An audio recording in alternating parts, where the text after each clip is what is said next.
नहमदुहु व नसल्ली अला रसूलिहिल करीम अम्मा बाद फौज बिल्लाहि मिनश शैतानिर रजीम बिस्मिल्लाहिर रहमानिर रहीम। अल्लाह पाक ने हमें कोड ऑफ लाइफ कुरान की सूरत में दिया। अल्लाह पाक ने नबी पाक सल्लल्लाहु अलैहि वसल्लम को उम्मत की रहनुमाई के लिए मबूस फरमाया।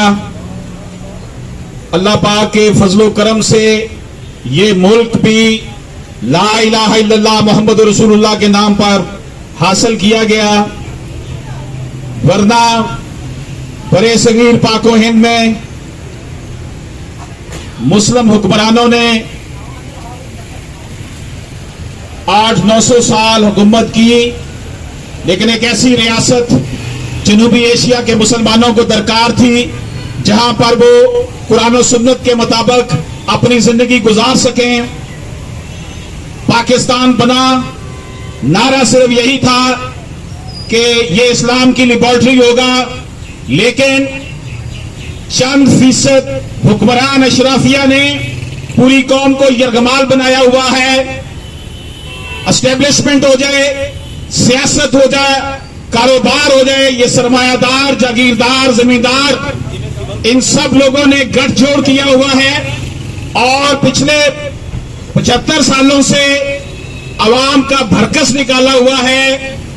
ये उस कौम का हाल है जिस कौम के पास कुरान और सुन्नत का पूरा निजाम है, लेकिन यहां पर सूरत हाल ये है कि कहने को किताबों में यही लिखा है कि कुरान सुप्रीम लॉ है, कहने को यही है कि कॉन्स्टिट्यूशन ऑफ पाकिस्तान जो है वो कुरान और सुन्नत के खिलाफ नहीं कोई कानून बनने की इजाजत देता, लेकिन अदालतों में जाएं और जो इंसाफ है वो बिक रहा है। किस सूरत में बिक रहा है? 25 साल 30 साल लग जाते हैं लोगों को इंसाफ लेने के लिए। एक केस होता है और जो तो 62 लोग हैं, ये हुक्मरान अशराफिया है, इनके लिए हफ्ता इतवार को भी अदालतें खुलती हैं, लेकिन अवाम उल्लास को तारीख पे तारीख मिलती है और अवाम उल्लास फिर इस सिस्टम से मायूस होते चले जा रहे हैं। यही वजह है, हम देखते हैं कि हमारा जो फोरम गुज़श्ता 12 साल से ज़ायद अरसे से यहां पर एक आवाज लगा रहा है, एक नारा लगा रहा है कि इंटरनेशनल सतह पर ऐसी कानून साजी होनी चाहिए कि किसी भी नबी की शान में गुस्ताखी को जुर्म करार दिया जाए। पाकिस्तान में इस वक्त 800 से ज्यादा केसेस पेंडिंग पड़े हुए हैं। 295C के हवाले से उनका फैसला नहीं किया गया, लेकिन जब हुक्मरानों ने अमेरिका की आशीर्वाद पे अमल करना होता है तो रातों रात मुमताज कादरी को फांसी पर लटका दिया जाता है। बात यह है कि मुसलमान जो है, हर मुसलमान के अंदर रूए मोहम्मद है, हर मुसलमान नबी पाक सल्लल्लाहु अलैहि वसल्लम से मोहब्बत करता है और नबी पाक सल्लल्लाहु अलैहि वसल्लम से मोहब्बत का तकाजा यही है कि आप सल्लल्लाहु अलैहि वसल्लम की जात मुबारक पर हमारा सब कुछ कुर्बान। लेकिन ये हुक्मरान अशराफिया जो है, इन्होंने हमेशा लैतुलाल से काम लिया है और नबी पाक सल्लल्लाहु अलैहि वसल्लम की हुर्मत के हवाले से जो कवानीन हैं उनके हवाले से भी ये हुक्मरान दबाव में नजर आते हैं। और ये नाम निहाल लिबरल फाशिस्ट, ये यूरोप अमेरिका के पैसों पर पलने वाली NGO जो हैं, आए रोज नामूसे रसालत के कानून के हवाले से जो है आवाज उठाती हैं।